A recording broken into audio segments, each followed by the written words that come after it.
In this first video, we'll learn a little about the color management features here inside of MARI 3. Alright, great. So I'm back here at MARI's Projects tab. I've closed out of my open project because I want to access the new project dialog with you. We kind of breezed past a set of options when creating new projects, and I want to come back to those. So I'll just go ahead and click on the New Project button here. Go ahead and center that up so we can see everything inside this dialog. And I'm going to skip all the way down to this color space link right here. Now, I clicked on this in a previous video, showed you all of these additional options, but we really didn't talk about what this is. So, and we're going to do that now. What you need to know is MARI is an OpenColorIO compliant application. This means that the OpenColorIO or OCIO standard can be utilized here inside of MARI.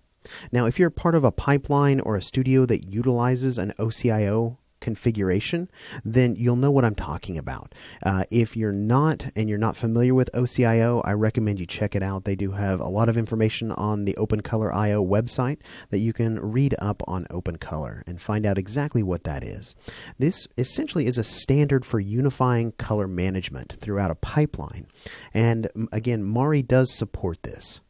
Now, MARI comes with 5 basic configurations here. You can see if I drop this list down, we can choose any of these 5 if we so chose.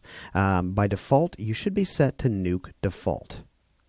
Now, this configuration file is controlling the roles that we see right down here for our monitor, for color picking, and so on and so forth. Notice here with Nuke Default, the monitor is set to a default of sRGB, color picking is set to automatic sRGB, and most of these are set to sRGB until we get down here into our scalar or our 16 and 32-bit float datas. This is actually a pretty common setup, and if you're not part of a pipeline that uses OpenColorIO, I would just recommend you leave this set the way it is.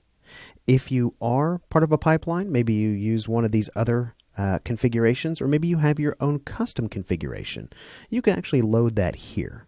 But watch what happens. If I were to choose one of these different configurations, all of the roles listed down here change accordingly. So I would, again, if you're not part of a pipeline that utilizes OpenColor, just leave this set to Nuke Default, and you should be fine.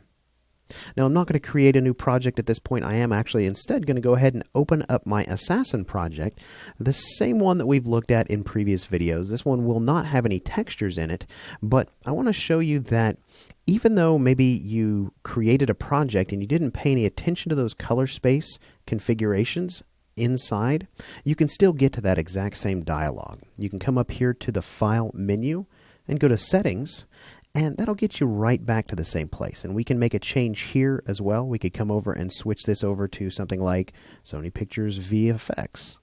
Maybe that configuration. It'll take a second to load up all those different roles, but you can see, there we go. They've been loaded up successfully. Let me switch that back to Nuke Default here.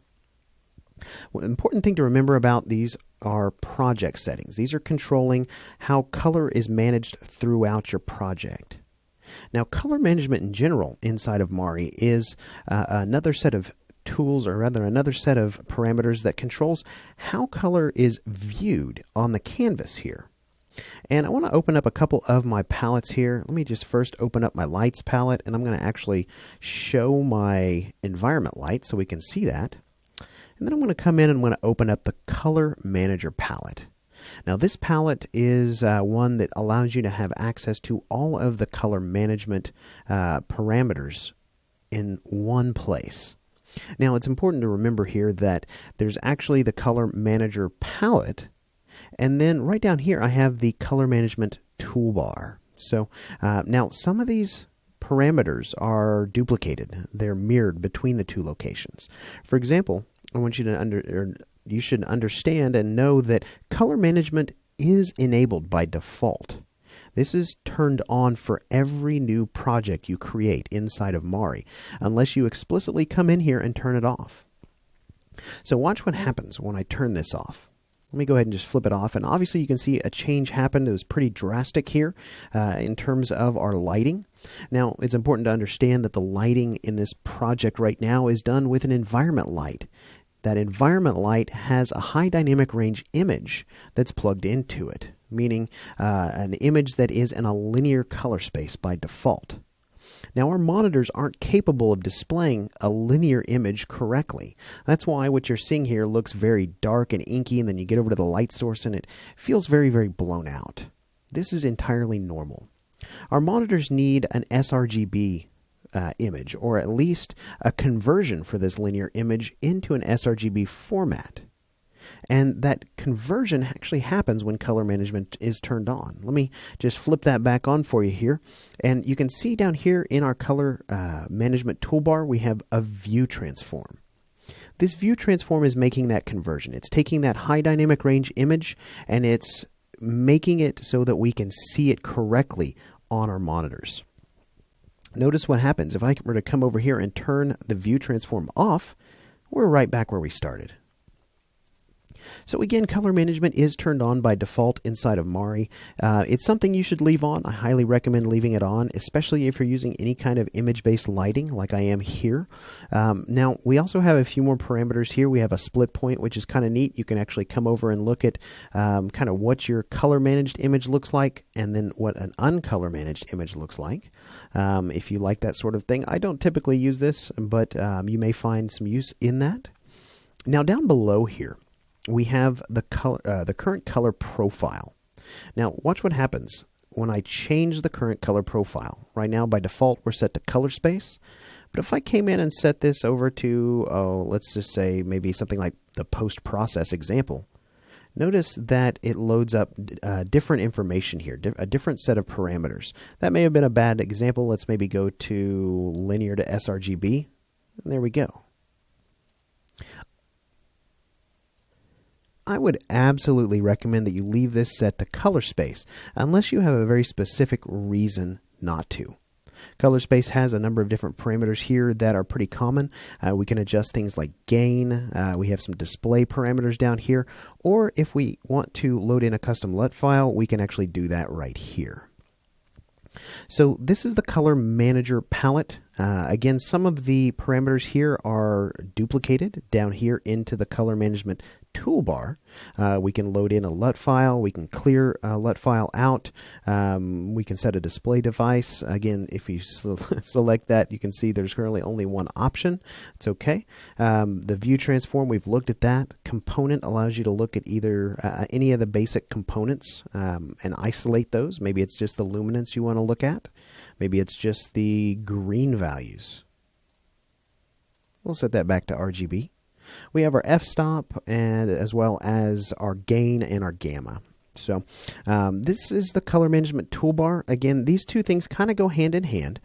This one is a lot easier to leave open. This one you could probably just close out. And if you ever need to, you have quick and easy access to a lot of those common parameters right down here in the color management toolbar. Now, let's go over to our channels palette. I want to talk a little bit about these because we saw this in the previous video. For our normal map to look correct, we needed to come in here and we actually forced it into raw data. The normal map, if you are familiar with sort of a linear workflow type of an approach to rendering, one of the common problems is that normal maps depend on the gamma that's baked into them to communicate the information correctly. We can't change that gamma. And by forcing this into raw data, that's exactly what we're making sure happens. We're preserving the gamma that's baked into those normal maps, and we're not adding any additional gamma for an sRGB color space. Now, the same probably needs to be done for a roughness map as well as a specular map. This is something where anything that does not affect final color in a render, you probably want to do this for. Whereas for things like a color channel, you can leave this set to automatic sRGB. Most linear workflows for renderers have some sort of a compensation that happens for, say, an 8-bit color map where you have an sRGB gamma correction that's baked into the map. Usually there's a linearization that happens at some point during the rendering process. So we have control over the color space both for color data as well as mask data on a channel level. Now, if I jump back over here to the colors palette, you'll also notice that we have a color space tied to colors and color selection. Now this is tied directly over here in our settings to color picking right here. You can see with Nuke default, this is set to automatic sRGB, which is probably what you want this to be in, since we're choosing our colors on an sRGB device.